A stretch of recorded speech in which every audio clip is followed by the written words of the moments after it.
actually lived it. I lived in an obese body for 52 years and in a slender one for 8 years, which I much prefer, by the way. But I think I really understand what it takes to keep the weight off. And that's a part of the conversation that nobody really wants to hear. I think the truth about weight loss is that it's simple, but it's not easy. And what I mean by that, if you just take a really broad look with the lens, it's like, okay, well, if you consume less calories, then you'll lose weight. Yeah, but how you do it makes a big difference to whether or not you're going to be able to maintain that weight loss. Because I would argue that anybody that has ever wanted to lose weight has lost weight at some point in their life. Yet 98% of people that have ever lost weight have gained it all back. It's usually within 2 years, and generally they gain more weight than where they started. Hi, everyone, and welcome to the Eat Real to Heal podcast. I am your host, Nicolette Richet, and it is always a pleasure bringing guests onto our show that can share their expertise, their knowledge, their direct experience with using food as medicine, with healing the body, with helping others heal the body. Now, what do I mean when I say using food as medicine? The number one question I get asked in every interview, every media interview that I do, every workshop is, what is real food? So it's really important for people to start to understand what real food is, because we have been consuming a lot of ingredients that are assembled together to make you think that you're eating real food. So, to summarize it, what I really want to say is that if you have a chronic disease, and I know all of you out there that are listening to this show, if you aren't already suffering from a chronic illness, then you know somebody in your immediate family that has either died from a chronic disease like heart disease or type 2 diabetes or autoimmune disorders that have ravaged the body, or any type of mental health illness as well, such as depression, anxiety attacks, panic attacks. You know somebody who is suffering from this, or you've lost somebody to one of these illnesses. Now, cancer as well is a chronic disease, and cancer affects 1 in 2 North Americans now. That means 1 in 2 North Americans will be diagnosed with cancer in their lifetime. And I know that that is shocking to many of you, because the other question that I get asked all the time is, why me? How did this happen to me? And I'm here to tell you how it happened to you. You are living in a world right now. You've been born into a world where there's over 80,000 chemicals that are floating through our air, our water, our soil, our food systems, our homes, our workplaces that are not healthy for our bodies. And what I mean when I say not healthy for our bodies, yes, for sure, one individual chemical might be tested and we can take that into our systems and our systems will break it down and it won't necessarily be harmful. But what happens when we combine 80,000 different chemicals, many of which are not tested, many of which get approved very, very quickly without profound testing or long-term testing done? So when you take the accumulation of all of those chemicals in our environment, plus you connect it with a food, a diet system, an eating lifestyle that it's based on refined and processed foods. So that's eating foods, for example, that are chips made out of chickpea flour. So for you, those of you that are really healthy and health conscious, you might be buying products off the shelf that come in a package or a box or a bag, and it's made out of refined processed foods like flours and other preserved ingredients. So that's super processed food, versus if you were to go to the local farmer's market and buy an apple instead of a fruit roll-up, or you would buy chickpeas from the grocery store that are dried and you boil them and turn that into hummus, versus going out and buying the packaged hummus or the chickpea or garbanzo bean flour chips, which are super processed. So it's important for people to understand that the way humans live for a very long time, disease-free, is by eating an abundance of nutrients that come in their whole food forms. Now, if you're eating a lot of whole foods, but you have a diet that's quite extensive in animal-based products and dairy and eggs, well, the studies have been coming out for over 100 years. They continue to come out that show that a diet that's heavy in animal-based products, or a diet that also, or is a diet that contributes to the epidemic rates of chronic disease that we see now. So we have 1 in 4 people living with at least one chronic degenerative disease. For most of my clients, they have multiple chronic degenerative diseases. So they suffer from ongoing migraines and PMS and infertility and heart disease and diabetes and, and even cancers of multiple different types. So to be able to live a life of real food, it means really changing your behavior, your shopping behaviors, your eating behaviors, your food preparation behaviors.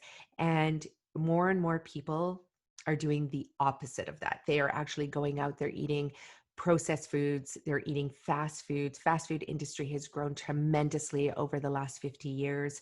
And we are seeing more and more people suffer from obesity, suffer from the chronic diseases that also accompany that lifestyle of eating out all the time. So we like to bring stories onto our podcast to show that, you know what? It's never too late to change your diet. It's never too late to make the lifestyle changes, for example, moving your body as well. And it doesn't have to be vigorous exercise. It can actually just be walking every single day. It can be moving your body and stretching and doing yoga and jumping up and down and doing skip rope or dancing or fixing a fence in your backyard as opposed to hiring somebody to do it for you. So when we look at exercise, when we look at sleep, when we look at, reducing your alcohol consumption, when we look at eliminating, certain things out of our lifestyle that are not healthy, ultimately one of the biggest things that you can do for yourself to tackle the chronic disease epidemic, to tackle the chronic diseases that are in your immediate family, it's really to look at diet. Because diet, we know, is responsible for at least 90 to 95% of your chronic diseases, okay? The chronic illness that you might be suffering from. And the way we know that is that, number one, the long-term population studies show that this is true. The clinical trials show that this is true. And also the anecdotal stories show that this is true. Now, we don't want to rely solely on anecdotal stories, but we have to look at those case studies individually, and we have to ask why. Why did that person change their diet, but also their disease symptoms went away? And this is the work that I do with my clients. I use the science, the evidence-based medicine around nutrition, teach that to my clients. My clients make the behavior changes and we support them with that. And then all of a sudden, they are disease-free, they're symptom-free. Their doctors are canceling their surgery. Their doctors are taking them off their medications. They no longer are living with the pain, the anxiety, the shame, the lack of lack of energy and extreme exhaustion that they were living with. And they no longer have the disease. Now, some people would say, well, the disease is just lurking right around the corner. And that's not the case with my clients, because when my clients make these lifestyle changes, they are lifestyle changes. Once they learn what real food is, it's very hard to go back to eating fake, processed, ultra processed, refined foods. Now, you're not going to get there unless you try it. And what I love about the guest that we have on today's show, Chef AJ, is that she is a 60-year-old woman who really found the answers, really found the truth that applied to her when she was 52. So only 8 years ago, even though she has been eating plant-based for over 40 years. So there's many different definitions around what is plant-based, what is whole food, what is veganism, what is vegetarianism, all of these different terms that we have. And ultimately what Chef AJ done is looked at food from the perspective that it can be ultra enjoyable, but it can also be medicine. And so I want to welcome Chef AJ to our podcast because she is somebody I have been following for years. She has struggled with obesity. She has struggled with eating disorder. She has struggled with illness. She has struggled with so many different things. But what I love about her is that she's never stopped trying to find the answer. She has never stopped trying to find what works for her body. She has never stopped putting one foot in front of the other. And now she is legendary in what she does because she's out there helping other people learn about her journey and learn about the truth behind food, real food, and food as medicine. So to dive into who Chef AJ is, she's been devoted to a plant-based diet for over 43 years. She is the host of a television series called Healthy Living, so you can follow her there, which airs on Foody TV. She is a chef, a culinary instructor, and a professional speaker. She is the author of an incredible book that I got years ago called Unprocessed: How to Achieve Vibrant Health in Your Ideal Weight. So she is a master weight loss expert as well.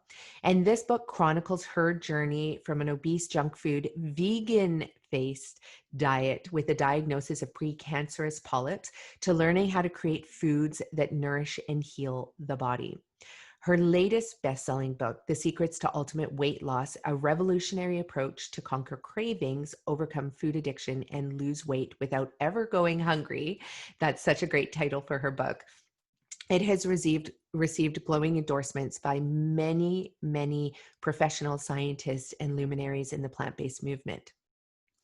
So on today's show, we are going to discuss so many topics. For example, why elimination diets do not work, why you need to let go of thinking that genetics is your loaded gun when in fact it is not. It is the lifestyle that pulls the trigger, as Chef AJ says. You are going to learn about why these diseases are directly linked to your gut health. Most of these diseases are all gut diseases. And you're going to learn about what it means to be a plant-based chef in today's world, which means you don't have to be a designated culinary chef, but you are a chef every single day that you enter your kitchen and go to your fridge and open up your cupboards and pull out those ingredients. So it's important to know and to redefine the kind of chef that you're going to be for your family and for your children, for your friends and your community. So I love that Chef AJ always has a sweet tooth as well. And with her having been a pastry chef as well, she now makes desserts only using the best of the best ingredients. So I promise you, you're not going to have to give up your sweet tooth as well if you decide to walk the same path that Chef AJ has walked. You can eat nothing but fruit if you wanted, because fruit is a whole food. So you don't have to give up eating sugars. You don't have to give up eating, other foods that trigger those beautiful cravings that you have, because you can meet all of your needs with a plant-based whole food diet. Chef AJ also talks about not only how to lose weight, but what it takes to keep the weight off. Because as you know, 99% of people that lose weight will gain it back plus more in the first year of stopping their diet. So that's important as well. And who wants to diet? Diets are, I'm going to say, they're gross for the most part because they're so restrictive. So wouldn't it be nice to know that you can go to your cupboard and your fridge and open up those doors and eat anything that you want in there without fearing gaining weight, without fearing being restricted? So that's what I love about everything we're going to be talking about today on this podcast with Chef AJ. Not only that, she's going to dive into the tips and tricks to be able to be super efficient in your kitchen as well, and so much more. Now, let's dive into this podcast and get to know Chef AJ, get to know her world so that you can start taking the steps today to turn your health around, to lose weight, to get energy, and to feel the most amazing, optimal version of yourself. You can feel that way and you can be that way. So welcome to the Eat Real to Heal podcast with our guest, Chef AJ. We'll see you at the end of the show. Hello, everyone, and welcome to the Eat Real to Heal podcast. I am your host, Nicolette Richet, and I am over the moon thrilled to have Chef AJ on our podcast today. Welcome, Chef AJ. Thank you. It's so nice to be here. Such a pleasure, because as we were chatting about in the pre-podcast recording session here, I had mentioned that I'd heard, or I've been following you for years, and I'd seen many of your interviews, and I had read your books. But it was actually on the Rich Roll podcast where you really went in and described in detail, what it was that was the turning point for your health. And for me, I teach my clients the Gerson therapy, and there was such an alignment between the two. And I was like, she's describing the Gerson therapy that helped you really make that transformation. But before we dive into that, I want to really go back. I'm going to drive people to some of the previous interviews and podcasts that you have done, particularly the one with Rich Roll, because it does go through your history. But if you can recap, what that was like growing up in your relationship to food. And you're 60 years old, so you can also talk about it like within the context of 50 years ago, for example. Exactly. That was a long time ago. I just remember growing up, I loved dessert. And it's funny because I actually became a pastry chef for about 5 years. And I didn't realize there was such a thing as food addiction. And I do know now that me as a pastry chef is like about as much sense as having the fox guard the proverbial hen house. But I loved everything sweet. And I didn't realize that there was an addictive component growing up because everybody ate that stuff. Processed food was very prevalent in the 60s and 70s. I remember every time a new commercial came on television, and by the way, Saturday morning when I was watching cartoons, that's when they all came on. I said to my mom, I want that. Look, Tang, Space Food Sticks, Pop-Tarts, all these things. I mean, they looked delicious, and they were delicious. I had no idea they weren't food. But I was fat from the age of 5, or at least as long as I can remember. I don't remember 1 through 5 very much, so I can't really tell you what I weighed. But I knew I was fat because everybody around me wasn't. This was in the 60s, right? It's different now when at least 1 out of every 3 children under the age of 18 is overweight or obese. But back then it was about 1 in 40. And in every classroom, that was me. And I was very outgoing. I was funny. I didn't really get teased or brutally bullied because of it. But I knew that I was different because, like, when you're the only one that doesn't get asked to your senior prom, you figure there must be a reason. My mom was morbidly obese. My dad was of normal weight. So I was predisposed to obesity, at least on one side of the family. But I know now from people like Dr. Colin Campbell, who's been on your show, that the genetics really just loads the gun. It's the lifestyle that pulls the trigger and the diet. Right. And we didn't eat terribly unhealthy. I don't want to make it sound like that's all my mom gave me. Not at all. She was an excellent cook. We had, regular dinners where was some piece of animal protein, there was some starch, there was some vegetables, there was salad. The thing is all I wanted was dessert. That's all I remember. And my dad was like, eat what you want, but take what you want, but eat what you take. And so I had to finish my plate to get dessert. So I was basically trained to overeat from the time I was little because all I wanted was a dessert. I don't know why when I was very little, like 4, my mom, she drank coffee every morning with cream and sugar, and she let me taste it. And boy, I was hooked immediately. Sugar, caffeine, dairy, all those things. And so, I just had a real sweet tooth. And my mom, being a good cook, she would make rich desserts like chocolate fudge cake and things like that. And that's just all I ever wanted to eat. And even things that were somewhat healthy, it seemed like my mom could always make more decadent. So for example, even if we had frozen waffles on a Sunday, with margarine, we didn't have butter. Butter wasn't good for you, but we had margarine and syrup. She would put a Nestle's semi-sweet morsel in every square, or if she made pancakes, they were chocolate chip pancakes. So I didn't realize that until looking back how strange my behavior was, because nobody was really calling me on it, even though I was obese. I had some doctors pointed out to me, but they didn't exactly have the best bedside manner, and so I really wasn't open to listening to it. But that's all I ate was processed food. And even when I became vegan for the first 26 years, that's all I ate was processed food. And I don't know why we call it processed food, because it's not food. It's processed, it's refined, but it's definitely not food. And honestly, if it wasn't for my health challenge, I probably would be on the same path. I would probably still be obese. I might actually have full-blown colon cancer instead of just the beginning of it. So, I love dessert. What can I tell you? And I still love it, but the components are way different now. It's no longer sugar and flour and oil and salt. It's things like fruit, maybe with oats and, and pumpkin puree, things like that. So I still manage to satisfy my sweet tooth, but now it's with the whole fruit and nothing but the whole fruit. I love that. And it's so important to make that distinction, because I remember when Canada was redoing the health food guide, and we had government come through all the communities and do consulting with the community about the food guide. And one of the politicians, she had stood up and said, her daughter has type 1 diabetes. And so of course they gather all the family members around, and they have to go to meetings to teach them how to feed their children when they discover they have type 1 diabetes. And so important to say that it is the apple, for example, and not an apple fruit roll up, because there were parents in there that one of them actually had their daughter taken away by social services because she couldn't wrap her head around the fact that refined processed foods so high in sugars was not okay for her daughter, versus the apple, eat that whole apple and nothing but the apple. And so it really is a serious issue when we live in a time where people don't understand that whole grain Cheerios that maybe have turmeric are not food, right? Yeah. And it's better to eat the whole grain. So at the time when you were young, like, were your parents, they were obviously aware that, you had challenges with your weight as well. Now, were they wanting to put you on diets, or what was their relationship to your weight?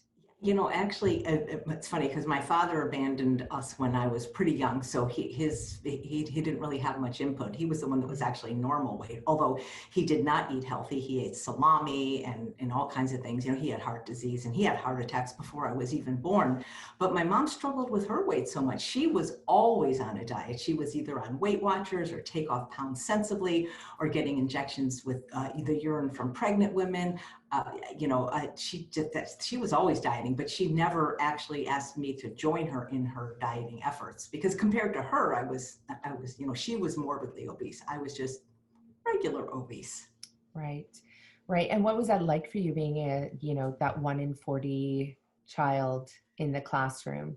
Well, in some ways, I always look at things and I say it made me stronger for sure, and it made me funnier. I mean, I do stand up still today, because when the thing is if you make fun of yourself first, they can't make fun of you. So it did help me learn some skills and develop, I think, some personality traits that I might not have developed if I was, the skinny pretty girl. But what was really hard was fall, because every fall I'd have to buy new clothes. And it wasn't because I got taller, it was because I got fatter. And I can't remember what grade it was. I want to say it was like first or second, when my mom took me to get, new clothes for school. And I could no longer fit into the children's section. Like, there was nothing that fit me. And the lady said to me, she goes, if you get any fatter, you're going to have to shop at Lane Giants. Lane Giants, she was making a derogatory remark about a store for plus size women called Lane Bryant's. And it's just like, that hurt, and and I remember another thing is when I was 6 years old, doctors still made house calls in 1966. And my grandfather actually was a medical doctor, and he normally would have made the house call, but he was out of town, and I had 105 fever. And I remember it's funny, I remember this like it was yesterday. And so my mother called the doctor of my cousin Betsy, who was 4 years older, but very, very petite. And I'm sitting there under the covers, and I'm laying there and I'm shivering. And I remember his name. I'm sure he's not alive, because I'd love to really give it to him. His name was Dr. Charles Goldenberg. And so he opens the covers up to examine me, and he shrieks. He goes, "Oh my God, her leg is the size of Betsy." And so, when you're 6, it kind of hurts your feelings, those things. So those were the two that I remember most. And these weren't from like friends or family. I don't really remember my friends and family being really mean to me, but I do remember my brothers, and they were not, and believe it or not, even though older brothers can be really mean, they weren't saying this in a mean way, but they were saying it in a warning way. They're saying, look, we want to let you know, guys do not date fat girls.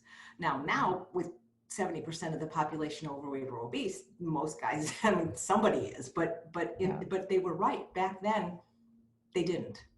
Right. And so nutrition wasn't new back then. You know, we had Dr. T. Colin Campbell out there and Dr. Caldwell Esselstyn, and we had practitioners who were promoting plant-based whole food as medicine. Was there anybody in your family or friend group or anybody who had approached your family and you know, do you ever remember that? Because I'm so curious about, you know, whether there had ever been any hints towards this that No, eventually brought you. I don't think so, because my mother worked for my uncle, who was also a doctor, the son of my grandfather, the doctor. My uncle was overweight. My grandfather was overweight. My grandmother was overweight, maybe even obese.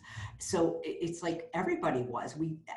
What I thought was, this is just my lot in life. You know, everybody's fat.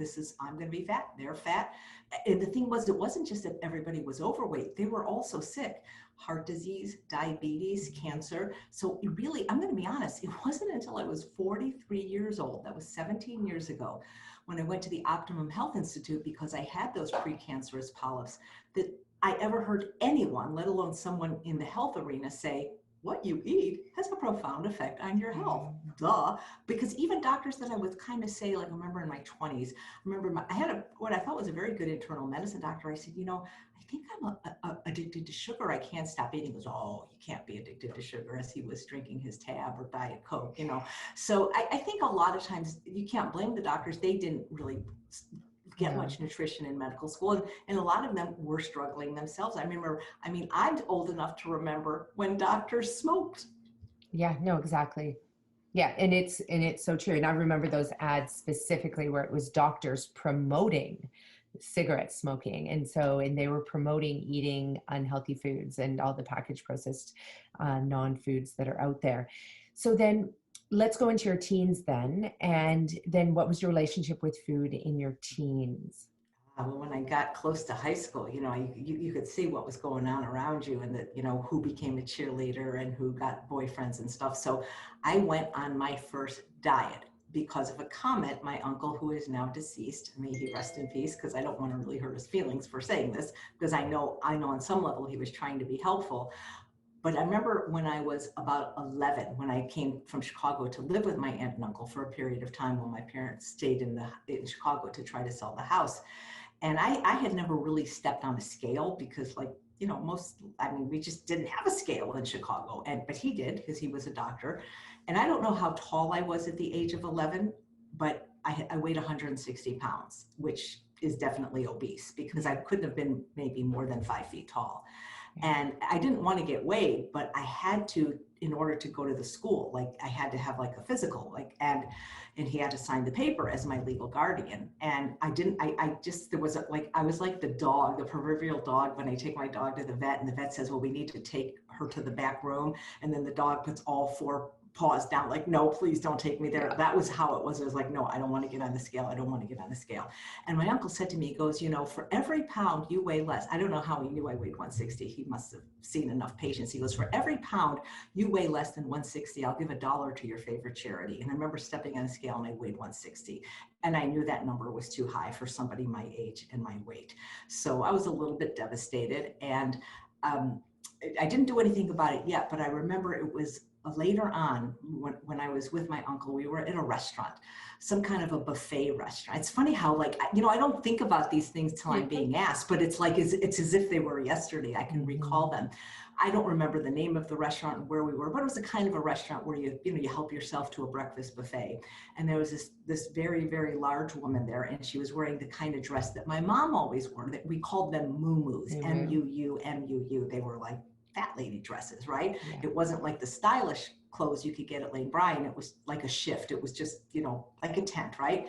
And she was, you know, piling on all kinds of, bacon and pancakes and all things on her breakfast. And, you know, and I remember my uncle saying, you know, if you keep eating like that, you're going to have to wear one of those dresses. And it was like, okay. So that was like sling number 2, right? And then 3 times the charm. When one day he finally said to me, he goes, you know, you could probably go a whole week without eating and it wouldn't hurt you one bit. And that was it. And so that was the beginning of my anorexic years, where I literally did not eat. I mean, I drank water, you know, I mean, I knew you had to do that. And I think I chewed sugarless gum without eating. And that started my discordant eating, which lasted till probably, yeah, I mean, some would say it's still that way, but really not to the degree where I'm restricting it all, till I was like 25. Yeah. So that was the start of three times. It was like, Three okay, times a yeah, charm. yeah. Yeah. And that third way, I mean, and it happens all the time. I remember growing up and, just especially my uncles, it seemed that the men in the family would just like throw out comments about, female body types and parts and all of that as though it was nothing. And, saying like, hey, lard ass or whatever it was, like just, and I don't know the time, it was maybe an era, right, where people thought that you can do that. People now know. I mean, we're far more conscious about, the way words affect people for sure, and using nonviolent communication. But I mean, it still goes on in many, many, many families Well, I today. think there's a whole, I think it maybe is getting better with the Me Too movement, but I think there's a whole culture of it's okay to talk about women body parts. Like you wouldn't Yeah, do that with men, but like, never. think about it, it's just that, I think that's just the way, like, cause women like in some places are still property. And I think, look, even remember that thing with the Supreme Court justice a long time ago? I mean, I think there's this mindset that, and I don't want to get political here, but that it's okay to either shame or even comment positively on a woman's body parts, where you really Yeah. wouldn't do that to a man. Exactly. Exactly. Yeah. And it really needs to come to an end. And if you do want to, from a health perspective, I mean, there's always a way that you can do it that is in a loving, compassionate, empathetic, like, what do you need? Let me help you kind of way, as opposed to, yeah, the way it's been done. So then, did you know about eating disorders when you decided to stop eating? I did not know about them until I was 19 years old, when I saw a television program about a girl that was anorexic, and I could relate to it. And by Mhm. then I was so far gone that I did have to be hospitalized for quite a while.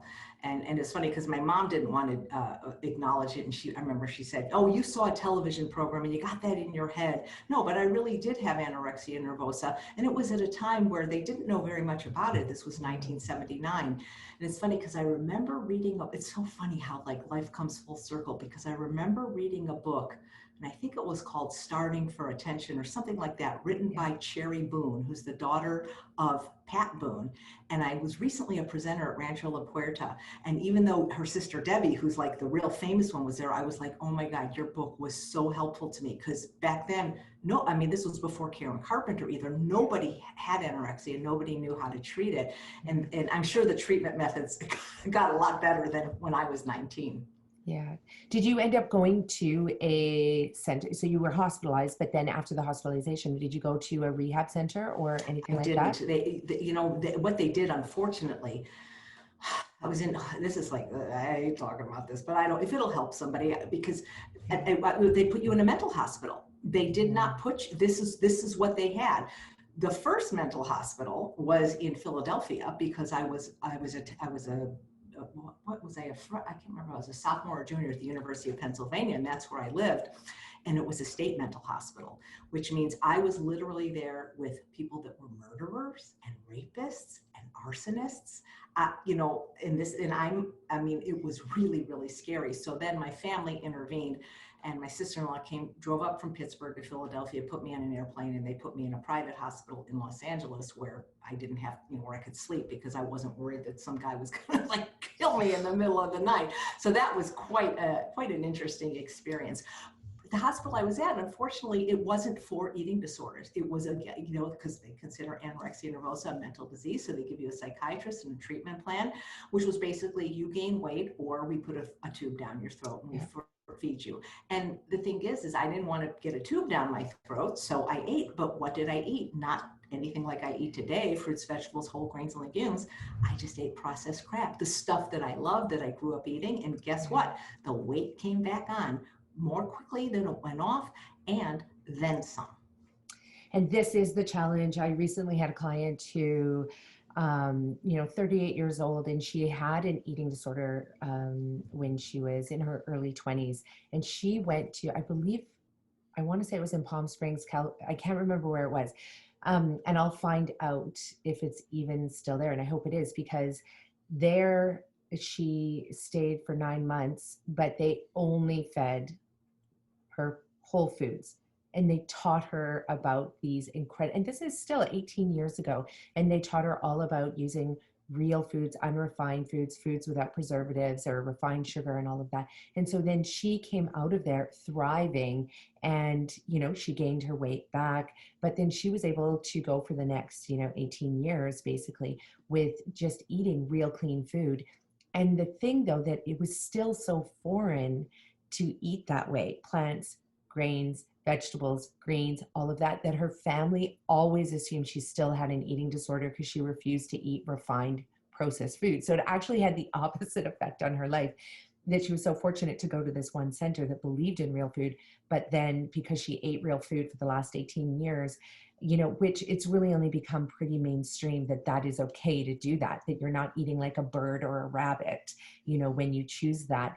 So her family has maintained this idea that she still has an eating disorder, despite the fact she was actually taught at this really great institution and was able to overcome or work through her eating disorder.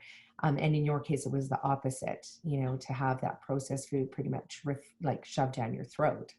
Right. Yeah. It's not that they didn't have fruits and vegetables, but, like they had these like rooms where you could get snacks anytime you want, 24 hours a day. And I remember they had these Entenmann cookies. I can still remember all the stuff that I don't eat anymore, but I used to love the Entenmann's cookies because they were soft and they had big chunks of chocolate chips. And, I had unlimited access. Plus I was really starving on a cellular level. I was so hungry from not eating. That place your client went to sounds amazing. And I agree with you that I think people that eat a whole food plant-based diet, or even that just eat a vegan diet, often get attacked and are called orthorexic because they're doing something that is so bizarre to people that eat the way most Americans eat. And I think it's more bizarre the way Americans eat, which is 92% of their calories from animal products and processed food.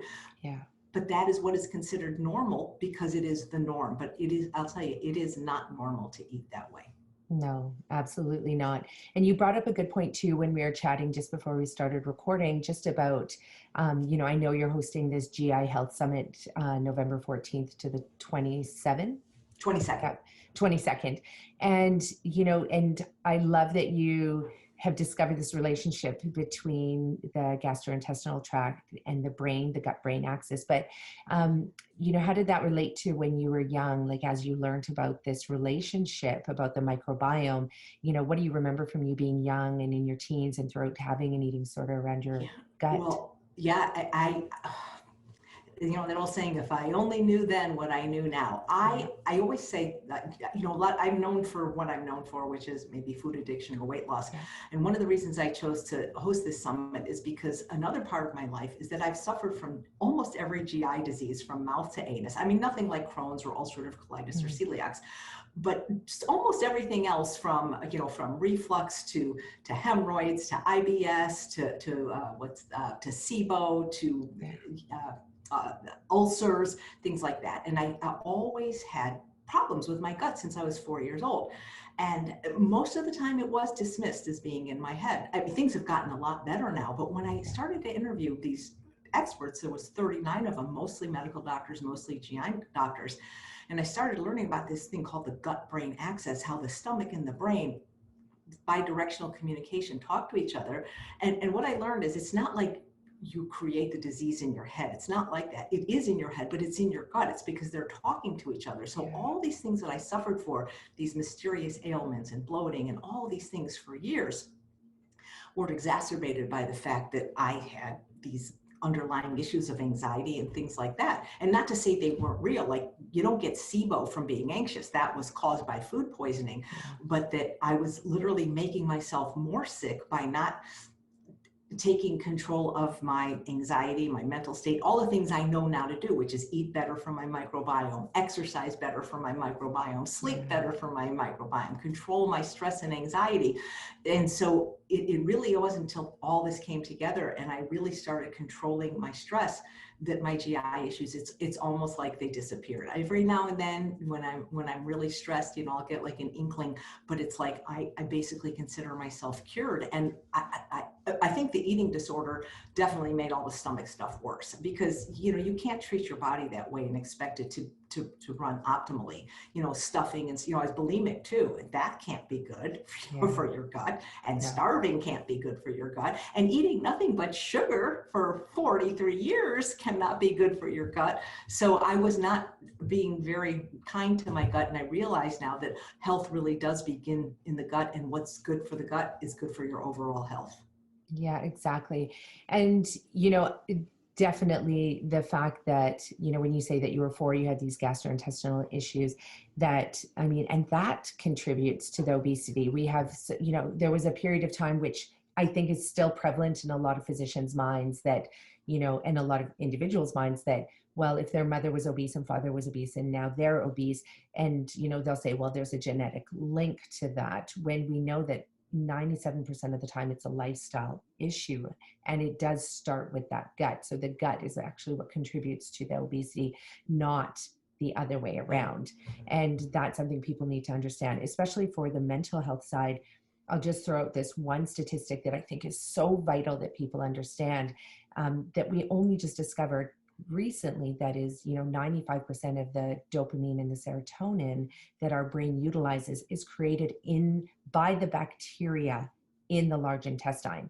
So if you're only eating refined processed foods, you're not growing the healthy bacteria that are going to create that dopamine and serotonin, and therefore your brain is going to be in a constant state of like a vice, basically, because it's not getting any of these beautiful hormones that it needs.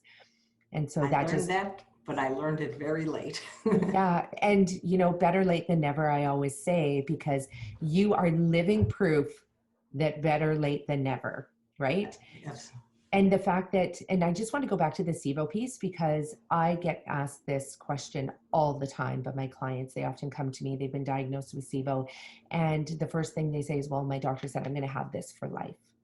And do you still battle SIBO? No, I don't. It went away. I mean, there's different treatments, and on the summit, I interview naturopaths, and I mean, there's all kinds of different treatments. Whether somebody takes antibiotics or no, I mean, it doesn't mean I won't get it again. But no, I don't have it at all. I mean, I do. I would say I still have the IBS a little bit, but it's always seems to be triggered by stress. In my case, Right. Yeah. And you're talking about, when you say stress, because I often talk about it from food stress, environmental stress, emotional stress, but when you're saying that it's triggered by stress, that is the overwork, the mental stress. It's really more like in my case, it's anxiety. Like when something's like, to give you an example, like yesterday, I do a live show every day, and like a half hour before the live show, the person whom I work with, and we share a Zoom account, says, sorry, you can't use this account anymore. And it was like 30 minutes to showtime.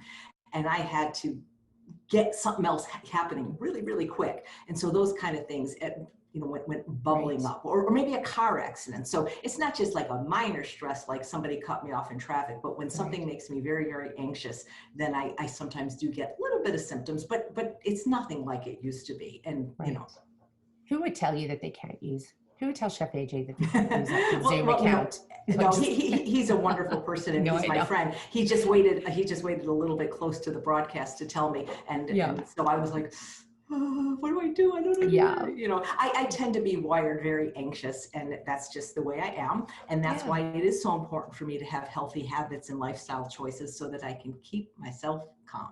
Yeah. And I do believe that there's, especially more than ever now with all the technology and everything, we're being assaulted every single day. So most of us now are actually have grown into being wired very anxiously. And I am too, which I've only just realized recently, but I express it very differently, where I internalize it, but I'm very calm. So people tend to think that, I'm the person who you want to go to when there's a fire breaking out, but actually, it'll later come out for me in these other ways. So whether somebody doesn't present as anxious, they're often internalizing it in a different way that'll manifest itself in, some other way later. And I actually prefer, when my staff, for example, are the ones that are like, I'm feeling anxious now. And I'm like, this is awesome. Let's deal with it, versus the ones who wait.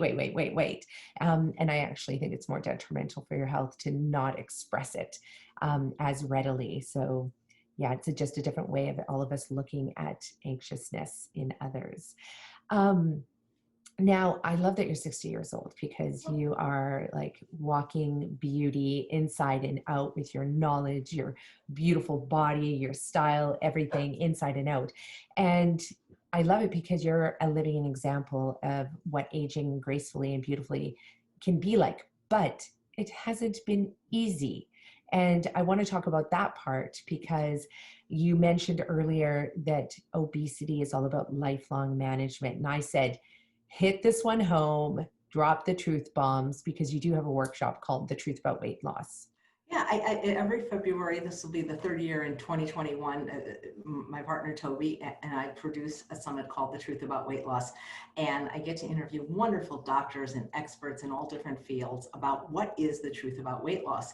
And I've never been an expert in my summit. I'm the host, but I always said one day, maybe somebody will interview me because I actually lived it. Not a lot of these wonderful researchers and doctors have actually never been overweight or obese. They know what they know from the research and their patient, but I actually lived it. I lived in an obese body for 52 years and in a slender one for 8 years, which I much prefer, by the way.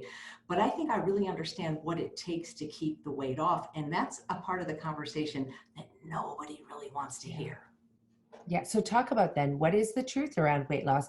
How can you summarize that for people in a way that, hopefully they will just hear it and internalize it and then start taking action? Because I'm going to dive into what we need to do to be able to do it. Yeah. I think the truth about weight loss is that it's simple, but it's not easy. And what I mean by that, if you just take a really broad look with the lens, it's like, okay, well, if you consume less calories, then you'll lose weight. Yeah, but how you do it makes a big difference to whether or not you're going to be able to maintain that weight loss. Because I would argue that anybody that has ever wanted to lose weight has lost weight at some point in their life.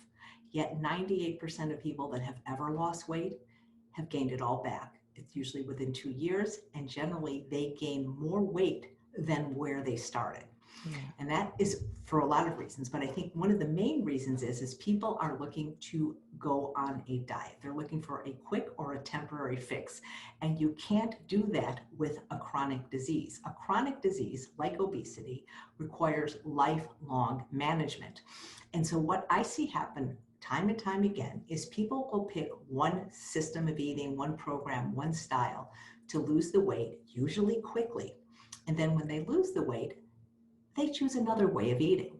It doesn't work. The only way you're ever going to be able to maintain your weight loss is to do what you are willing to do forever. Because if it's not sustainable, it's not permanent. So people will go on my plan or some other plan, like a strict weighing and measuring plan, counting calories, they'll lose the weight, and then they'll go back to eating what they were eating before. And just like Einstein said something to the effect of, you can't use the mind that created the problem to create the solution. You can't use the diet that created the obesity to create the slender body. And so people like high fat, high calorie foods. People love to eat junk food. They like to drink alcohol and eat peanut butter sandwiches. That's fine. Then you got to find a way to do that while you're losing weight. You can't go on some kind of diet and then go back to eating these foods, especially now, because once you've lost weight, you require fewer calories. And because of this terrible thing called metabolic compensation or calorie penalty, your metabolism is even lower. And so I think that people must on some level know this, but this is what I see time and time again. And it almost breaks my heart more when I see people who I've worked with who've lost anywhere from 50 to several hundred pounds put it back on, because I know how hard they work to get there. The thing is it's like being an alcoholic. It's a day at a time, but it's a bite at a time.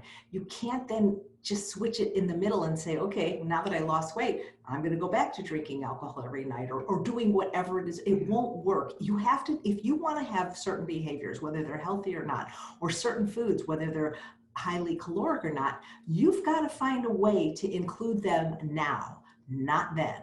But unfortunately, those are the foods that are generally the ones that aren't going to facilitate a slender body and a healthy body. Yeah.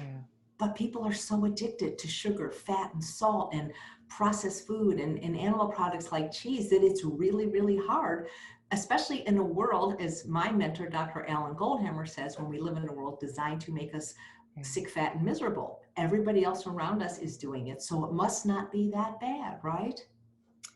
Yeah. And you had said earlier, you had discovered that you had a food addiction. And, I would counter that actually it really is the food that is addictive. So even people who would eat some of this food in moderation. And just because they don't have a propensity to, let's say, hold on to the weight, it doesn't mean their body is not becoming slowly diseased over time. We see a lot of slender people get cancer. A lot of slender people have diabetes. A lot of slender people have heart attacks.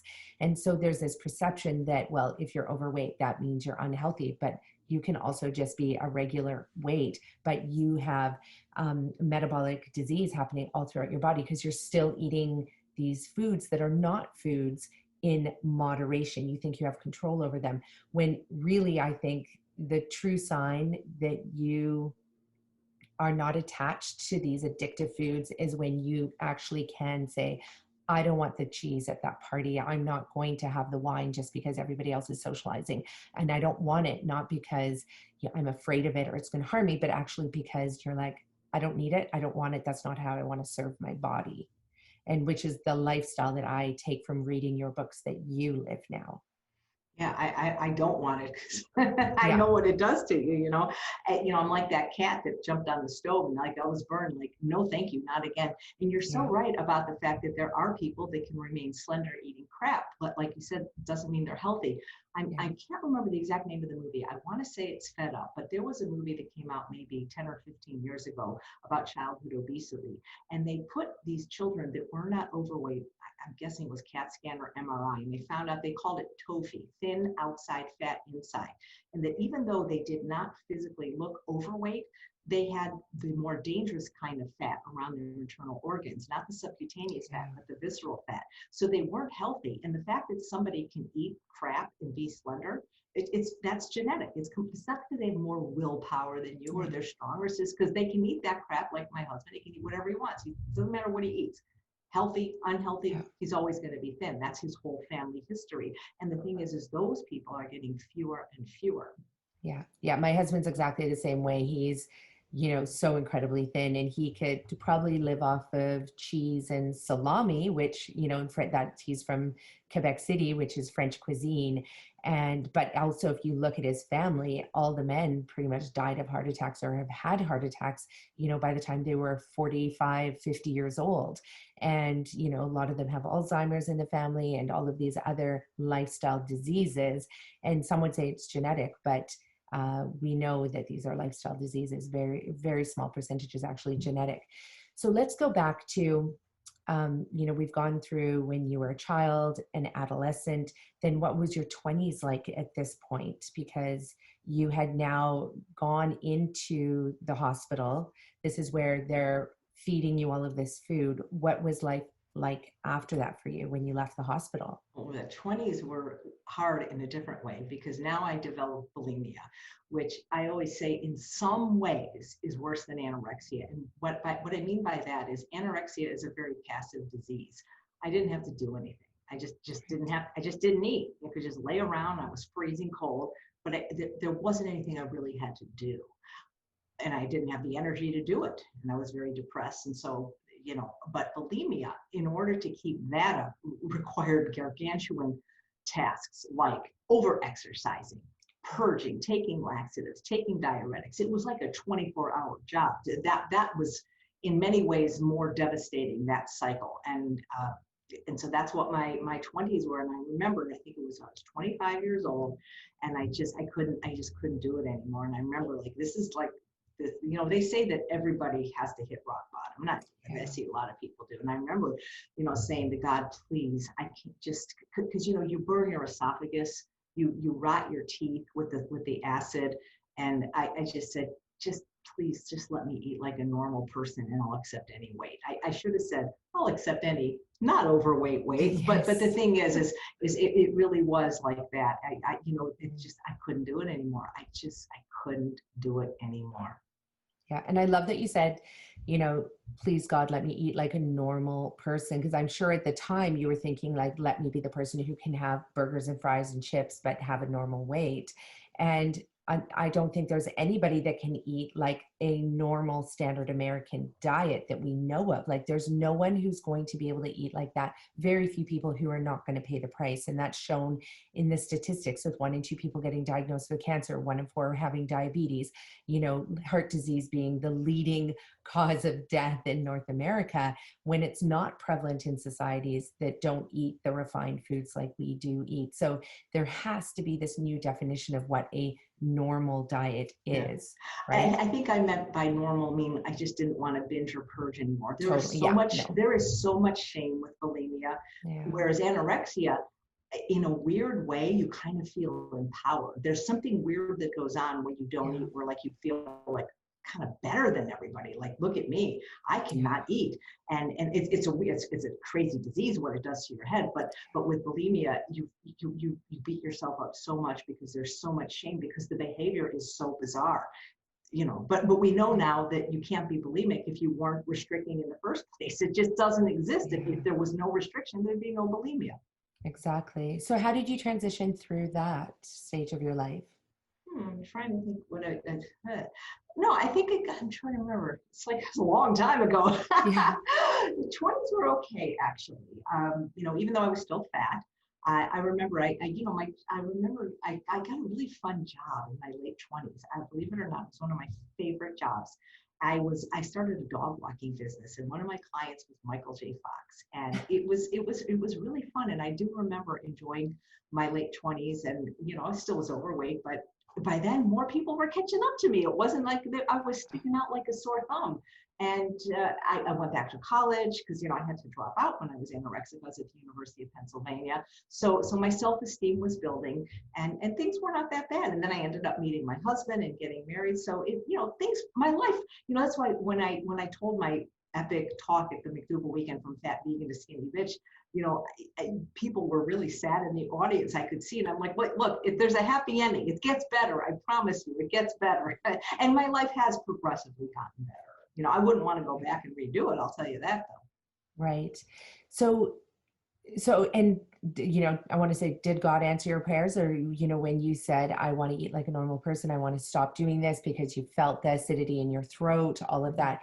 Did you have to go back to another clinic to be able? I didn't. I did not go back to another clinic, and he answered my prayers in that I was no longer, I never binged again or purged again. But I think my prayers were answered in January of 2011, when I went for the first time as a patient to the True North Health Center and met Dr. Alan Goldhammer and Dr. Doug Lyle, the co-authors of The Pleasure Trap. And it was like literally like when Moses went up to Mount Sinai and God handed him the 10 Commandments. Really, it was like that moment. Like, they revealed to me the truth about weight loss.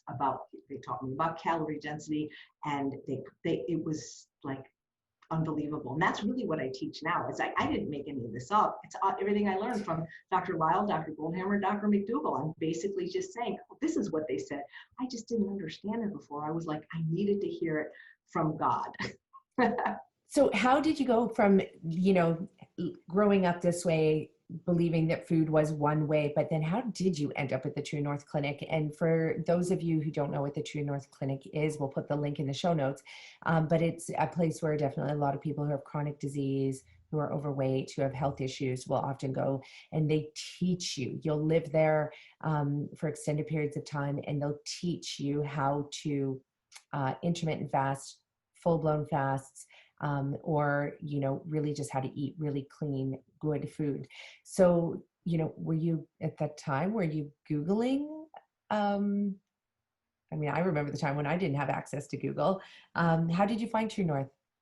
Yeah, so I found True North because I had first found Dr. Furman. And I actually was teaching cooking, and I had a friend and a client who had cancer, who became a patient of Dr. Furman, and he couldn't get the food to taste good. And I said, well, let me figure out the diet you're on, and I will make the food taste good, because I'm a chef, I can do that. And I remember going to Dr. Furman's website and seeing this book, The Pleasure Trap, ordering it, reading it, and said, wow, this is mind-blowing. And I think one of the coolest things in living in the world we live in today is you can actually meet authors of books. Like we can Yes. talk to each. This is incredible. Like when you're little, like I don't remember, I remember reading books by Steinbeck and Pearl S. Buck. I didn't get to talk to them or, No. or go meet them. And so I went there because, and it wasn't even because I was overweight or had disordinate eating. There was a whole period of my 40s that were sort of a little bit dark when I kept trying to get pregnant. And I was able to get pregnant successfully 4 times, but I kept miscarrying. But it wasn't like your normal miscarriage where you just like, oh, you lose the baby. It was like every single one required extensive operations. Sometimes it was just crazy, like what my body went through. And so plus the fact that I kept losing, children and stuff like that. One was very, very late. It was almost a live birth.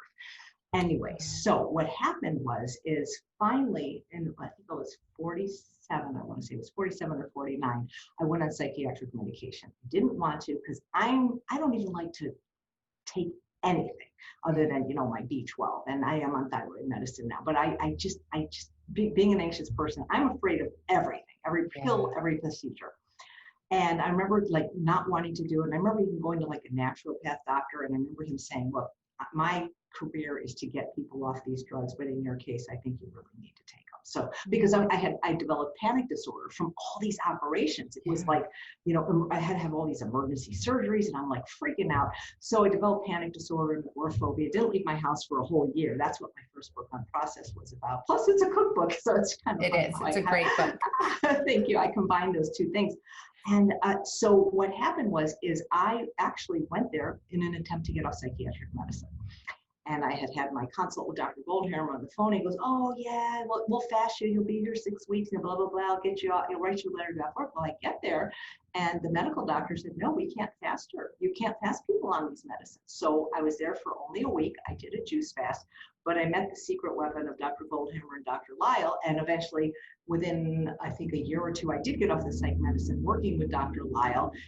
But the weight loss was just the bonus. That's not why I was going there. But then when you go to the lectures and you hear what they're teaching, it's like, wow, this really makes sense. Nobody ever explained calorie density to me before.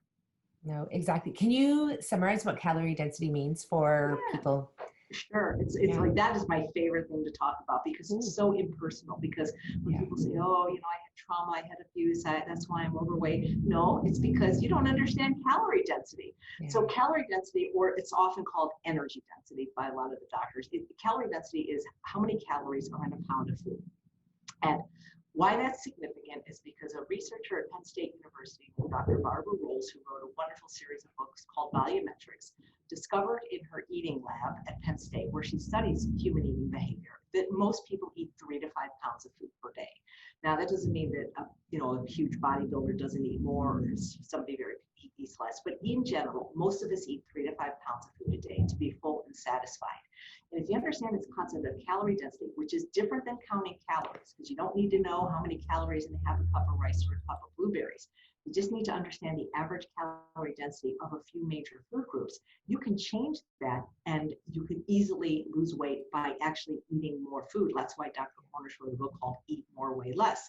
And so foods that are natural, that are found in nature, fruits, vegetables, whole grains, legumes, these are very high nutrient foods that are also calorically dilute. They have anywhere between 100 and 600 calories per pound. But the foods that Americans eat, 92% of their calories from, animal products and processed food, are like 700 and higher calories per pound. And we evolved at a calorie density at about 750. So things like sugar, for example, is 1,800 calories per pound, whereas beets are 195 calories a pound. When you process a food, you make it calorie rich, nutrient poor, because you're removing the fiber, you're removing the water. Something like flour and bread is about 1,500 calories a pound, but the whole grain that it was made from is only 500 calories a pound. Corn is about 600 calories a pound, but you make it into corn oil and it's now 4,000 calories a pound. So basically food ranges in caloric density from 100 calories per pound to about 4,000 calories per pound. There's a 40-fold difference. And when you simply change what you're eating, you don't have to change when you're eating or why you're eating or how much you're eating. And when you go to a place like the True North Health Center or the McDougall Live-In program, and you can eat this style of eating, they call it ad libitum, you realize, oh my God, it wasn't that I was eating too much. I was just eating the wrong food. Exactly. And you are a chef. And I would say, you know, chefs are trained actually to take beautiful, amazing, local, organic produce, but then they add the refined sugar. They add the calorie dense refined oil, the calorie dense ingredients. And all of a sudden they take something that is so good for you and healthy for you. If they had just actually left it alone, maybe made a delicious dip or a dressing or a sauce out of the whole foods, instead out of the oils and salts and sugars, and then they could truly be serving people food that will not make them feel for example, going home after you've had often a lot of, these dense caloric restaurant foods, is a lot of people complain that they can't sleep because their liver is so overworked, their kidneys so overworked from these caloric dense foods. And chefs across the nation, if they were to understand this concept, they could be tackling the diabetes epidemic like that. Yeah, the problem is they don't understand anything about oil. It's mind blowing, because like what you said is so true, because Dr. Goldhammer said to me that we determine somebody's greatness as a chef by their ability to concentrate sugar, fat, and salt. Yeah. And I have worked, when I lived in LA, I worked with restaurants about getting the oil out of the food. And at first the chefs really have an attitude because they went to culinary school. They weren't taught that you can cook without oil. You don't need it for baking. You don't need it for sauteing. So they kind of have a little bit of an attitude. But then when they see that the food either tastes the same or better without the oil, and that they're actually saving money, which chefs are on, they have to make the budget for the restaurant. They're like, oh, and then they see it's easier to clean up the pan. The problem is we produce this neurotransmitter in the brain called dopamine whenever we have a pleasurable experience. And the more concentrated the calories, the more dopamine is released. So you get much more from a high-fat restaurant meal with oil at 4,000 calories a pound than you do with steamed broccoli at 100 calories a pound. And so like you say, restaurants know they have to hyper-concentrate sugar, fat, and salt and give you a lot of it so that you'll keep coming back. They keep you stuck in the pleasure trap, in that cycle of addictive or hedonic eating. And even if somebody doesn't want to go vegan, not everybody will. I have seen people just have the weight melt off just by stopping oils. 4,000 calories a pound. When I think about it, it's like 140 calories for 1 tablespoon. I can have 2 pounds of zucchini for that. What's going to fill you up more? The zucchini with the water, fiber, vitamins, minerals, phytochemicals, antioxidants, and micronutrients, or this processed oil? And people say, oh, your brain needs fat. Well, first of all, there's fat in everything. There's even trace amounts of fats in food. I think greens have something like 3% of their calories from fat. Oats are like 20% fat. You can't really be fat deficient unless you're calorie deficient. It's not the omega-6 we want. It's from the oil. The fat we need is like the omega-3, which we can get from flax seeds, chia seeds, hemp seeds, and by the way, from greens, which people don't realize. And so, oil to me is like the stupidest thing you can eat. It's just ridiculous. I used to do these experiments when I was teaching cooking in person, and I would make a black bean soup that was delicious. And I would make one with the obligatory 1/4 cup of oil at the beginning and one without. And either people couldn't tell the difference, or they said they liked the one without oil better. It is just, like Dr. Wes Younger says, it's hypercaloric malnutrition and a triumph of marketing over science. We didn't historically eat oil. We just didn't. You can't squeeze an olive and get oil out the way you can squeeze an orange and get orange juice out. Oil was a prize in the Olympic days that the winners adorned their body with. I don't know exactly when we started putting it in their mouth, but it's disgusting. And when you stop it, your skin clears up and you lose the excess weight. And it's no good. Yeah, and estrogens balance out as well, because these high fats, like including the olive oil, and doesn't matter what it is, contributes to hormone imbalance as well in the body. And so it's really important for people to understand. And there has been such extensive, well done marketing to convince people, for example, that olive oil is the good oil, and it really isn't. At all. Well, it depends what you compare it to, Yeah. Cocaine is the good drug compared to methamphetamine, maybe, but it's not necessary. And in a world where almost everyone is overweight or obese, why are we giving them oil? And, it also blocks the taste buds in your tongue so that you can't taste your food. You got to put a lot more salt on it. It's just, if there's anything good that's in olive oil, it's in the olive. So eat the olive. If there's anything good in coconut oil, eat the coconut. Same thing with avocado or flax. And I can't imagine why people would think that a processed food that is not found in nature, that our ancestors didn't eat throughout evolution, is now the secret to health and or Yeah. anything like that. No, exactly. And, again, it comes down to marketing. And if you can take a barrel of olives and turn it into oil and then tell people it's good for your hair, your skin, your nails, your digestion, your everything. I mean, it's an easy product to market because at least, they stabilize it with chemicals. It can sit on a shelf, indefinitely in a lot of cases. And so there you go. You have shelf stable olives versus, the avocados. Sometimes we get boxes at our restaurants that are just not good when they arrive. And so it is a little bit more work when you're dealing with the whole food versus when you're dealing with the canned or the bottled or the packaged or the box product. And so it really is, it's the issue of convenience for a lot of people as well. And that's where we get back to what you said, for example, that lifelong management piece. It's that you're going to be working at this every single day because we eat 3 times or more a day, and you're going to be eating, I hope, for the rest of your life. So it really is, every day being super mindful about all the bites of food that you put into your body.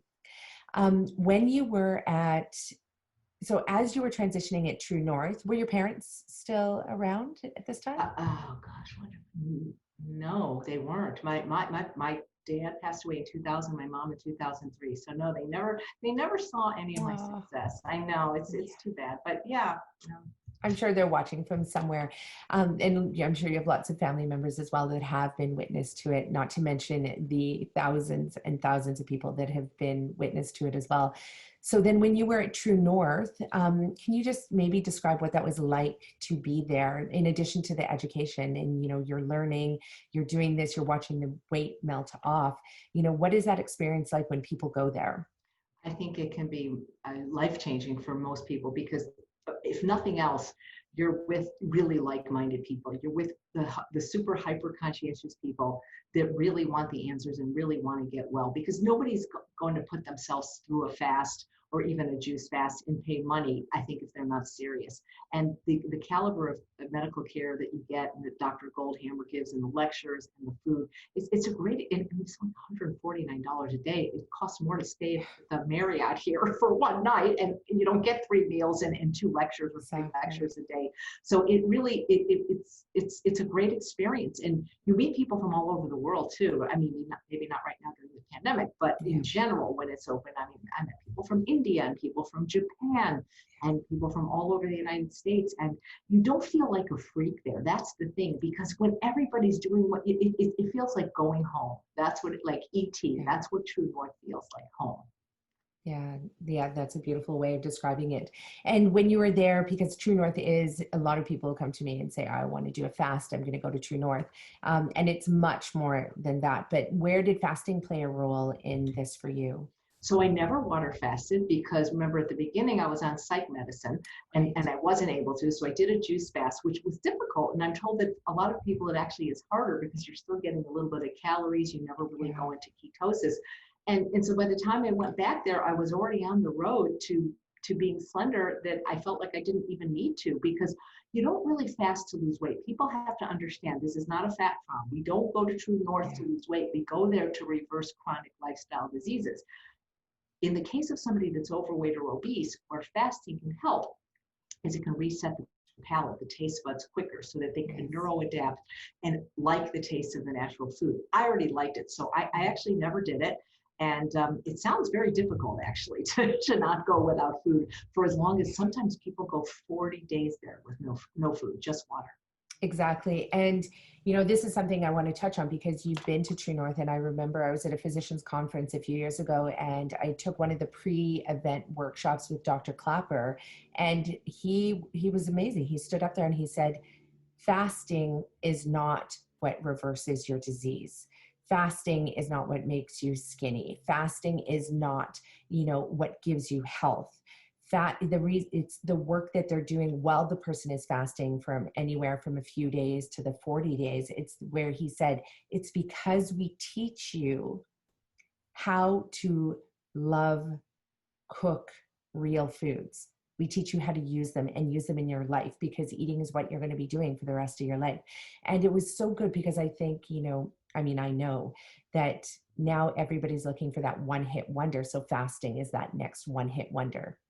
Yeah, And sure, and I have too many people that I know that were in my program or clients that basically lost their weight fasting. And guess what? They didn't keep it off because you cannot stay in a fasted state. no.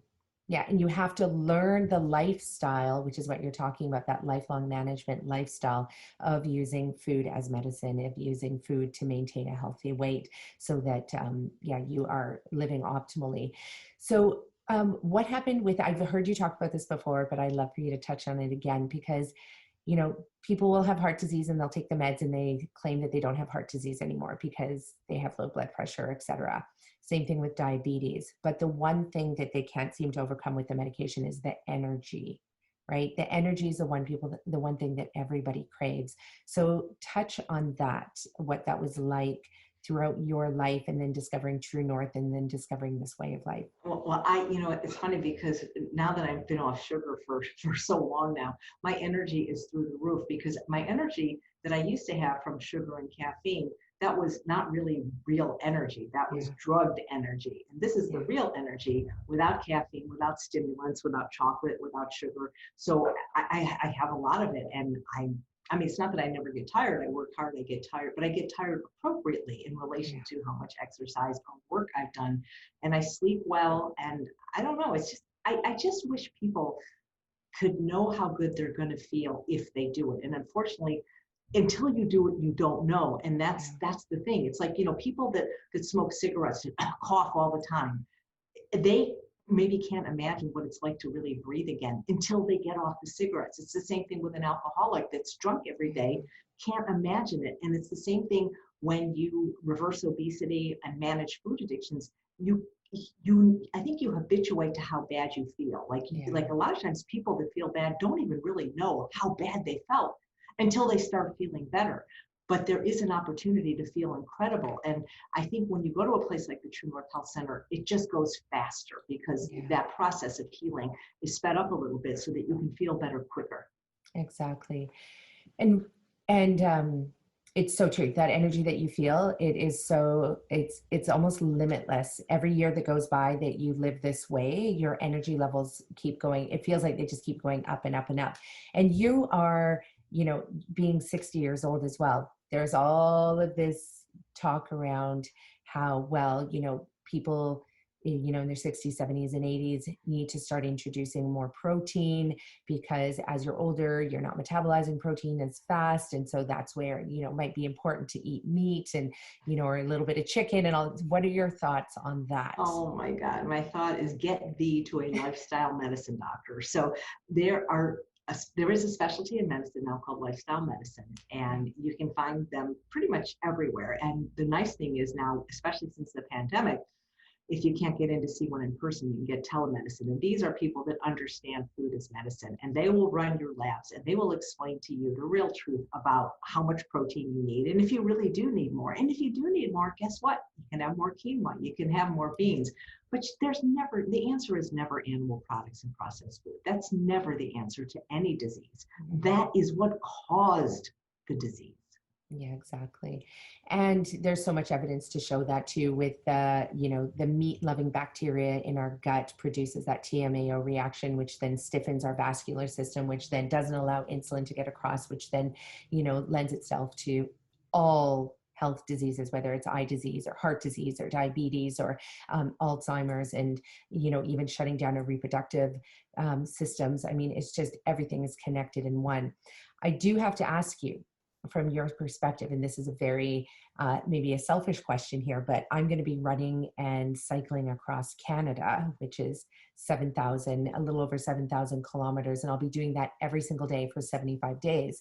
And it's been interesting because I've been meeting with different nutritionists just to hear their different perspectives. And it's been amazing because some people have said, you're a woman, so you can't metabolize carbohydrates, so therefore you cannot rely on potatoes and quinoa and, all these, beautiful nutrient dense, protein dense, whole foods. And then I've had I've just heard it all. You're going to just have to eat nuts and seeds the whole entire time. And, you're going to have to eat tofu the whole time and tempeh the whole time. What are your thoughts on tofu and tempeh? If you can just explain that. Well, first of all, I would say if you're really concerned, talk to Dotsie Boych, because she is an Olympian who won an Olympic medal eating all the plant foods. So I think tofu and tempeh are amazing. I'm allergic to soy. I cannot enjoy them. But I just heard they actually make them out of hemp seeds and pumpkin seeds now. So I haven't tried that yet. But my first thing is sweet potatoes and dates. That's all you need to get through it. Totally. Yeah. And that's what I actually pack in all my back pockets when I'm cycling or when I'm running, is that I'll usually have a banana and 4 dates. And, it's about roughly 200, almost 300 calories worth of food. It's so dense, but it's so easy to pop in there. And I never feel, tired when I'm running. I regenerate really well afterwards, and I'm ready to go for the next run and bike ride. So then the other thing is about nuts and seeds, because in some of your podcasts that you've done before, and in your book, even though some of your recipes do have seeds. Yes. So this is just my experience. And I believe that everybody's body is their own best teacher. So I think we should, even more than listening to our doctor, we have to listen to our own body, because what works for one may not work for the other. And that's why I'm a big fan of what Dr. Lyle says about doing an experiment. So this is actually how he worked with me. Not a doctor, but it seems to me that people vary genetically in how much fat they can eat and remain lean. It's like that old children's nursery rhyme. Jack Sprat could eat no fat, his wife could eat no lean. My husband can eat nut butter sandwiches all day and pounds of cashews and stay skinny as a rail. For me, it seems that what Dr. McDougall says, the fat you eat is the fat you wear, is very, very true. Because even when I cut my nuts and seeds down to the minimum of the ounce a day, which they say is a good amount, my weight loss was stalled. But when I got rid of all the extra fat from nuts, seeds, and avocado, the fat melted off my body. So I make sure, though, that I get my omega-3. See, the fat we're worried about, though, is the omega-3s. That's what we want. We're not worried about the omega-6. So there's a blood test called the fatty acid profile that your doctor can order, or you can even, I'm told that today you can actually just ask for your own blood test. There's some website, but I think it's better to get the stick from the phlebotomist than just the little finger thing that you do. And so I get this done every single year since I stopped eating overt fats, and my levels are very, very high. But I'm not taking in omega-6. I'm not eating oils and processed food, and I'm eating tons of greens. See, most people are not willing to eat as many vegetables, especially greens, as I am. I remember I have all these Goldhammerisms in my head. He said so many profound things all the years. I actually ended up teaching at True North for about 10 years. But he said, show me an overweight person and I'll show you someone who is unwilling to eat enough raw salad and steamed vegetables. Not unable, but unwilling. And I think I eat much more vegetables than the average person, at least 2 pounds a day, sometimes more. And I'm talking pounds, which is like, 200 calories. So I get plenty of those omega-3 fatty acids. But I think this is something that people have to check. If you can incorporate nuts and seeds and avocado and are happy with your weight and health, then do it. But there's nothing wrong with running an experiment for like 3 weeks and taking them out, or just having that 1 tablespoon of flaxseed or 2 tablespoons, just to see if that maybe pushes your weight loss just a little bit further. And, I think people are going to be different. But then again, it comes down to, if you can't lose weight eating it, don't add it back later. It's not going to work. If you want to eat them now. Find a way to eat it now instead of adding it later. That's always going to be a disaster when you add back those foods that you took away to lose weight. Exactly. And one of the other things that would be really great to wrap up with is helping people understand that what you have done, which has been incredible. You are about eating a plethora of beautiful foods where you don't have to count the calories, where you don't have to worry about, necessarily overeating. I'm sure you eat until you're 80% full or full, and and you're happy with that, and your body's happy with that, and obviously you're living proof that is working.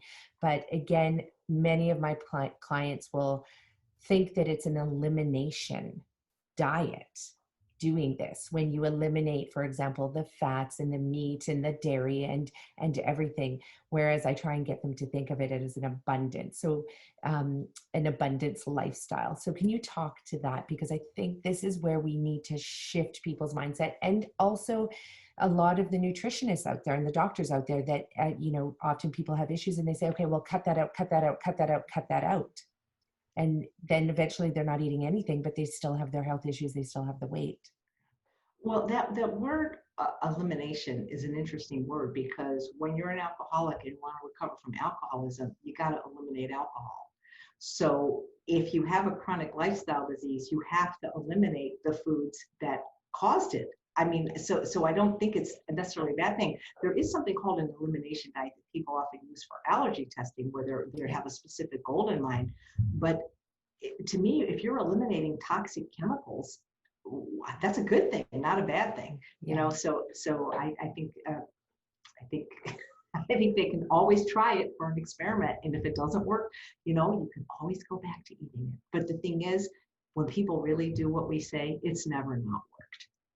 Yeah, it's never not worked. Maybe we could wrap up with a couple stories from some of your clients just to give them idea. I mean, we've heard your story, and I know what often happens is people think, well, look at her, she's so vibrant and energetic, and for sure she was able to do it, but it must not apply to everybody. And I love what you said, that it's never not worked. So maybe you can, case studies and stories are such a beautiful way to inspire people. Yeah. Okay. So I'll start with Shada, because she was one of my first clients, and it's been 8 years now where she's kept off 120 pounds. And the interesting thing about Shada is, even when she was obese, she always exercised just because she loved it. And that was a good thing, though, because when she lost the weight, she didn't have the saggy skin that most people have, because she did have a lot of muscle underneath the fat. And when I met her, she was in a boot for a torn tendon in her ankle, I believe it was, or it was in her foot. She had seen 4 surgeons, and they said they were going to have to operate. And she just didn't want this operation. But the thing is, she's in this clunky boot. She cannot exercise at all. And this is when she decides to start her weight loss journey. And that's when she realized, yeah, it really is all about the food. That exercise is important. It helps your self-esteem. It helps you stick to a healthy eating plan. And she still was able to do stuff with her upper body. She still did some little boxing in a chair, throwing a medicine ball. But the thing is, the most interesting thing is, she not only lost 120 pounds, but the tendon in the foot healed. And the doctor said, well, we've never seen that before. I mean, the miracles that happen. And this isn't really a success story, but this, I want to point out something I did to my husband. I experimented against his will on him without him knowing, just so people understand that calorie density, it never doesn't work. When I first heard that oil was deleterious to your health from Dr. Caldwell B. Esselstyn Jr. of the Cleveland Clinic, who wrote Prevent Reverse Heart Disease, he talked about how it's atherogenic, diabetogenic, and obesogenic. I stopped eating oil. It was August 1st, 2008. And because it made a lot of sense what he said. I have a family history of heart disease. And it really isn't hard to stop cooking with oil, because like I said, it coated the taste buds of your tongue. You need to use more salt. And especially, I was still using the whole plant fats like nuts, seeds, and avocados. So my husband didn't detect any difference in the taste of the food, because oil really doesn't have any taste. As a matter of fact, they've done studies where they've given people restaurant food where there's an extra 500 calories of oil in it versus the same meal made at home without it. And people couldn't taste the difference. But the bad part is the 500 calories from oil, they couldn't detect any more fullness, because oil slips under the radar undetected by the stretch nutrient and calorie receptors. So we stopped oil. I didn't tell him. The food didn't taste different. I would make his breakfast in the morning. I'd send his lunch with him to work. He'd eat dinner at night. And he doesn't wear a belt. But about 7 months after stopping oil, he didn't even know, because he didn't do any of the cooking. We had to go to a formal wedding, and he went to put his belt on, and he couldn't find a hole. It was too big, and he stepped on the scale, and he lost like 9 pounds. He goes, oh my God, I must have cancer. I'm like, calm down. We just stopped oil. So I use that experiment to tell people that if somebody that didn't need to lose weight, that didn't want to lose weight, that was experimented on against their will, could lose that much weight from just stopping oil, imagine how much you could lose if you did some of these things on purpose. I know. If, I would love to almost force feed this podcast to everybody, because it is, people do have to find their own journey. And, you're living proof that, you have all of this information, but even your partner is, choosing their own path. And my teacher did exactly the same thing with her husband. Well, not the same thing, but, she's been reversing disease with thousands of clients around the world using food as medicine for 40 years. And her husband decides to do keto. Ugh. And she said, okay, yeah, you go do that. That's great. And didn't judge him, didn't say anything, and allowed him to do that.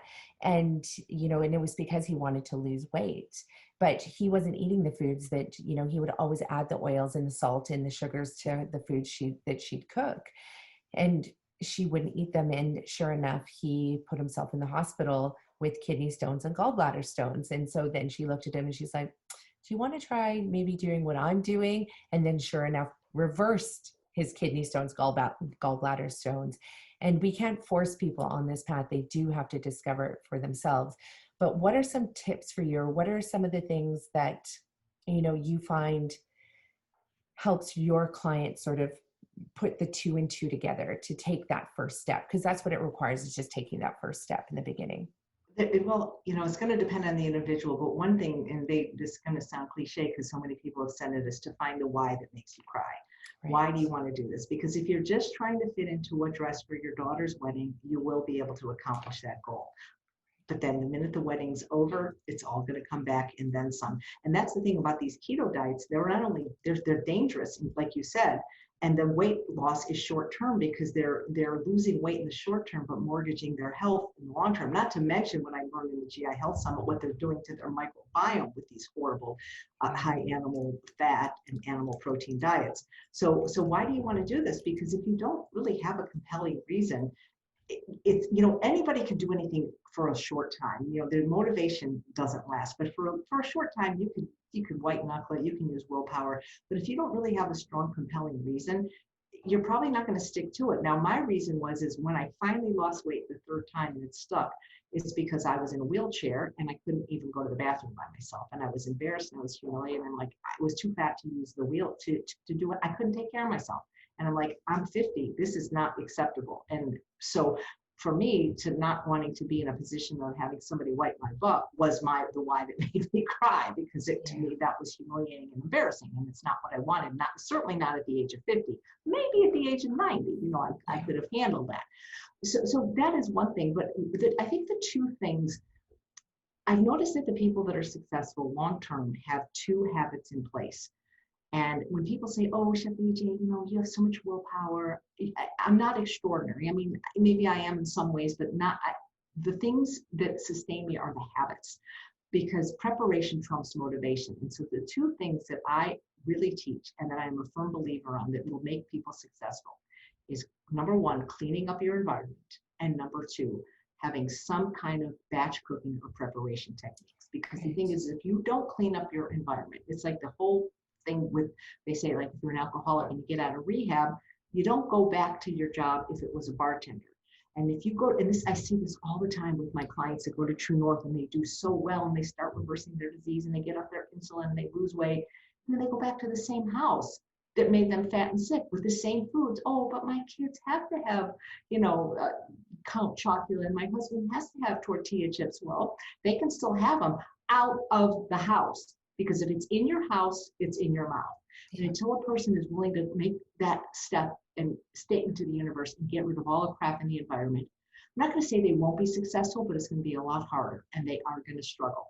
But if you have a clean environment and don't allow a drop, a morsel, or a crumb of non-compliant food in your house, and at the same time, learn some simple batch cooking techniques so that your house is always full of delicious and abundant fresh fruits, vegetables, whole grains, legumes, and maybe some nuts, seeds, and avocado. When all you have is healthy food, you're going to eat it. And that really has been the secret to sustain my weight loss success for the last 10 years. Exactly. And by following the recipes that you have in your book, or, the recipes from True North and so many of the other, incredible plant-based physicians, they all have recipe books and their recipes are delicious. So, people have to get over this mindset that eating this way is boring, because I do hear that all the time. And I'm like, they're saying it before they've even tried it. And only because they're thinking that they have to give up, the chips and the processed foods and the power bars and everything else. So people do have to give it a shot. And sometimes getting away to a retreat center or a wellness center is a way to do it. And it happens at our wellness center all the time. People are like, what? How come we're not adding, all of this, flavorings to our dishes? Well, when people say eating this, or we'll just say we make these incredible dressings from Whole Foods, and then all of a sudden people's worlds light up, and they're like, it was so easy. But yeah, what were you going to say? I think food can only be boring if you're looking for food to be exciting. So that's like an alcoholic saying, this sobriety, it's really boring, because what people are looking for is that artificial stimulation of dopamine in the brain from these high fat, sugar, salt foods. And when you take it away, guess what? There's going to be a little bit of a detox and suffering that occurs until they get used to the more subtle, tastes of the food without all those chemicals added. So yeah, maybe it is boring, but I'd rather be bored and thin than excited and fat. Yeah, exactly. And the taste buds do regenerate and grow back so quickly. So it's not like you're waiting months and months. It's actually days.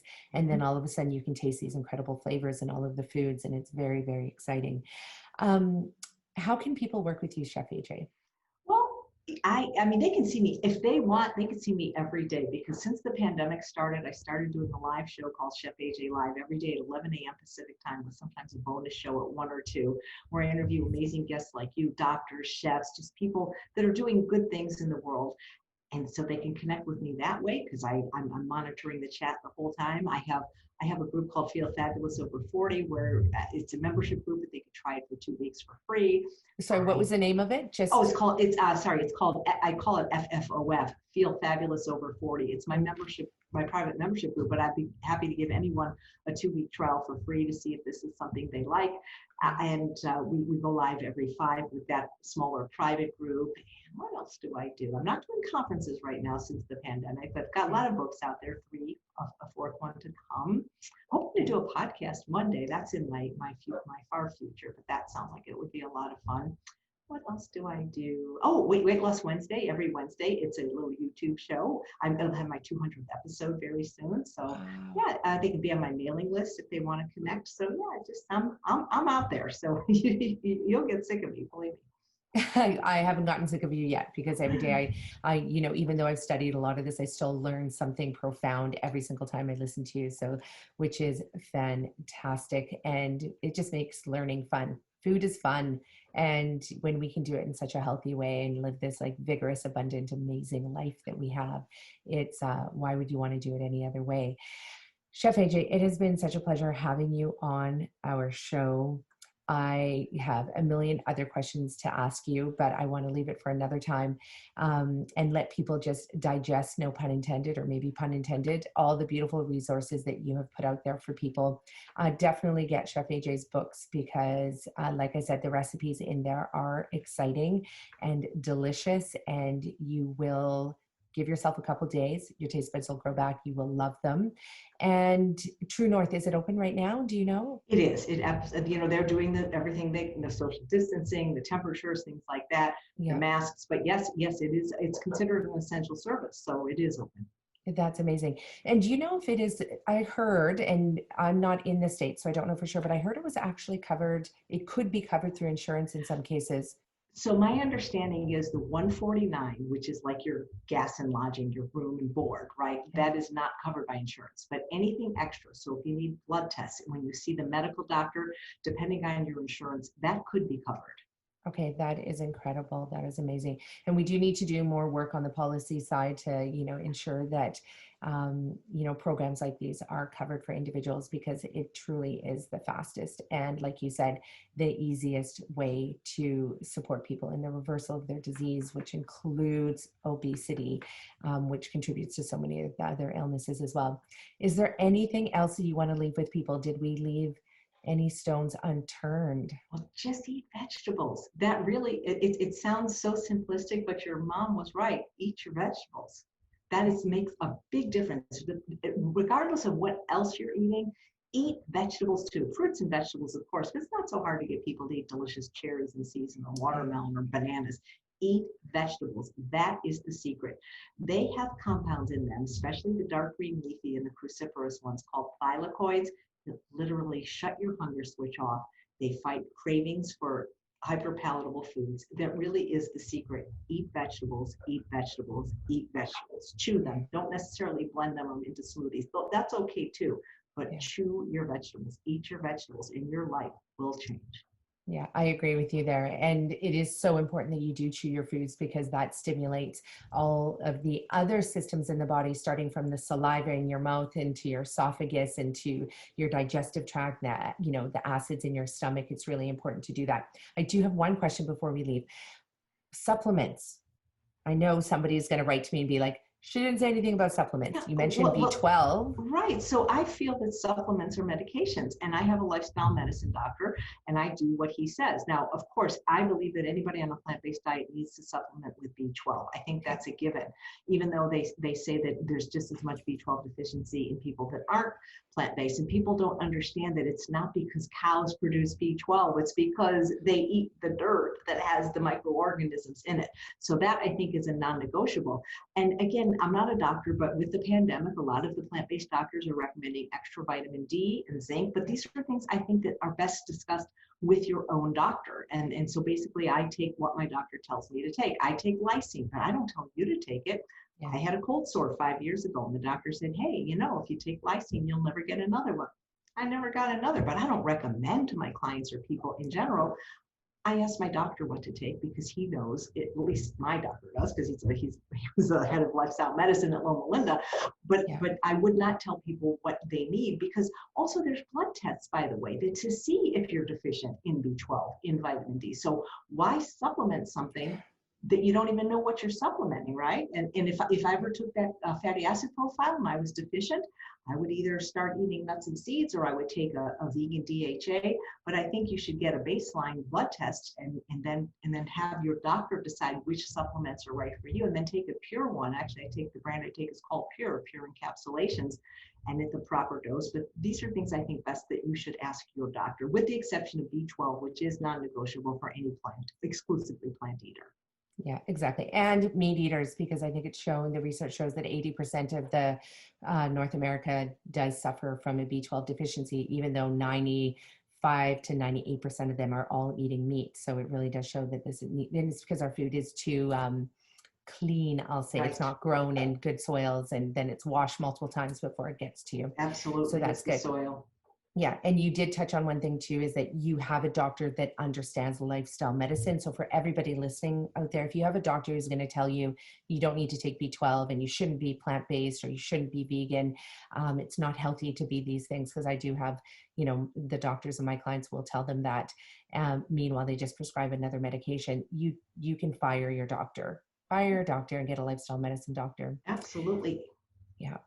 Chef AJ, thank you so much. It has been the greatest pleasure chatting with you, and we will share this podcast with you, and so you can share it with your audience as well. And it has been a pleasure. Thank you. Oh my God, the pleasure was all mine. I'd be happy to share it. Thank you for your work.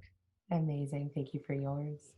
So welcome back, everyone. Wasn't that everything I promised it would be? Chef AJ is incredible. One of the most knowledgeable people that I know in the food world, in the plant-based world, and in the weight loss world. I know many of you might have been following Jenny Craig or some of these other diets, and you've seen that they're just yo-yo diets. We know the celebrities that have been following them, and they just gain weight, lose weight, gain weight, lose weight. And the foods are all based on packaged products. I know that Jenny Craig is attempting to look at more plant-based whole foods, but at the end of the day, it's still not even close to what we need to be doing to live a truly optimal life. Now, if you know me and you know Richer Health and the work we do at the Green Mustache, you know that weight loss is not our number one goal. It is just something that happens as a result of engaging in healthy eating behaviors. But I know I could make millions if I really just focused on it being weight loss, for sure. But ultimately, we are in the business of helping people reverse their chronic diseases, because those diseases are so painful. And we know that obesity and being overweight contributes to those diseases as well. But I know from experience, my clients, They often will make the changes when they hit rock bottom. They often will make the changes when they get that diagnosis. They often will make the changes, not just in their own bodies and their own lives, but they'll make the changes on behalf of their families. And when they get the results that they've reversed their diabetes, their heart disease, their infertility, their autoimmune disorder, and more, all of a sudden that's when their neighbors perk up, their family members perk up, and they become super interested in learning what that person did to get healthy, because you not only feel healthy, but you are glowing. So if you know of anybody that has a chronic degenerative disease right now, it might be you, it might be a family member, get them to reach out to us at Richer Health or at nicolettericher.com, because we can get them understanding the food as medicine today. We can get them understanding the real definition of real food so that they can get started in turning their health around today and realizing the best version of themselves. Do not wait a moment longer. Do not wait till you hit rock bottom. You do not have to wait for that moment, because there's so much science out there. There's so many resources out there, so much knowledge out there, and there's so much support. And we are on your side. We've got your back. So just reach out to us so we can help you, because we want to crush this chronic disease epidemic. And one way that we're doing that is through our 22 million strong campaign, where I am going to be running and cycling across Canada starting June 1st, 2021. And I'm doing that to raise awareness about food as medicine. But not only that, this is reconciliation work that we're doing through our charity and through our companies and through my PhD research, where I want to show that traditional food systems, those food systems before colonization, are the food systems we can still engage in. We have so many farmers that are working hard to get us back to that, and we can do that in this current day age. And 22 million is all about helping people remember that we've had the answer to this chronic disease epidemic. It is through the food that we put in our mouth. So you can follow our journey at 22millionstrong.ca. All the links are going to be below in the show notes. And you can support in multiple different ways. You can volunteer, you can run and cycle with me across different parts of Canada, or do the whole thing with me. You can donate. Every dollar helps, especially because we're in the middle of COVID, and all of our businesses, just like everybody else's business across the planet, are definitely struggling, but we are still keeping our doors open, because this is the work that I am born to do. And so I will not let our doors close. And so every dollar counts. So donating, but ultimately sponsoring as well. So if you know of an organization that's out there that has a social responsibility, a corporate social responsibility mandate and mission, and they want to enhance that further, we can work with them to co-create a partnership opportunity where we help our sponsors' audience learn that food is medicine, but we also get our audience to understand the corporate social responsibility mission of that sponsor as well. So it's a win-win for everybody. So please reach out to us and let us know what company is out there that we can align ourselves with. They need to be socially minded, environmentally minded. They need to be a business for the people, somebody who puts people before profits, for sure. And we want to work with them. So definitely connect them to us or connect us to them. We would be forever grateful. But follow us in this Eat Real to Heal podcast. We have new episodes coming out every single week, and follow us in the links below. Thanks for being here today. It's been a pleasure. And thanks to Chef AJ for being on our show. Bye for now.